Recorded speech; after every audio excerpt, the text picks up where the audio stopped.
ஒரு பிரியாணி. பாருங்க, கறியெல்லாம் உடையாமல் அப்படியே முழுசாக பார்த்தீங்களா, ஒன்று கூட உடையலை. நம்ம எப்படியெல்லாம் போட்டோமோ அப்படியே கிடக்கு. அவ்வளோ கிண்டியும் அப்படியே இருக்குது. சூப்பராக இருக்குது. இப்போ பிரியாணி ரெடி ஆகிடுச்சு. ஒரு நிமிஷம் நம்ம அதை இறக்கிடலாம். கீழே இறக்கி வச்சிடலாம். நம்ம இறக்கிடுவோம். பாருங்க, தோசை கல்லில் தான் போட்டுருங்க தம்மு. அருமையான ஒரு பிரியாணி ரெடி ஆகிடுச்சு. அதுக்கு தொட்டுக்கிற முட்டை, தயிர் பச்சடி போட்டு வச்சுருக்கிறேன். நல்லா உதிரி உதிரியாக இருக்குது. குலையவே இல்லை பிரியாணி.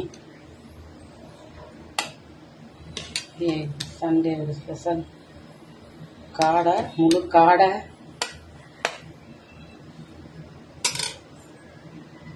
பார்த்தீங்களா எவ்வளோ சூப்பராக இருக்குன்னு.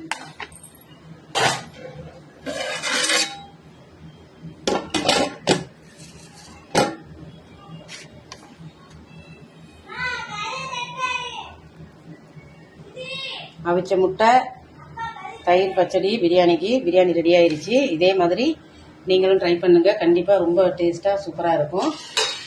என்னோட சேனலை ஃபாலோ பண்ணுங்கள், சப்ஸ்கிரைப் பண்ணுங்கள், லைக் பண்ணுங்கள், சப்போர்ட் பண்ணுங்கள். எல்லோரும் எல்லா சமையல் போய் பாருங்கள். பார்க்காதவங்க எனக்கு சப்போர்ட் பண்ணுங்கள். ஓகே, பாய்.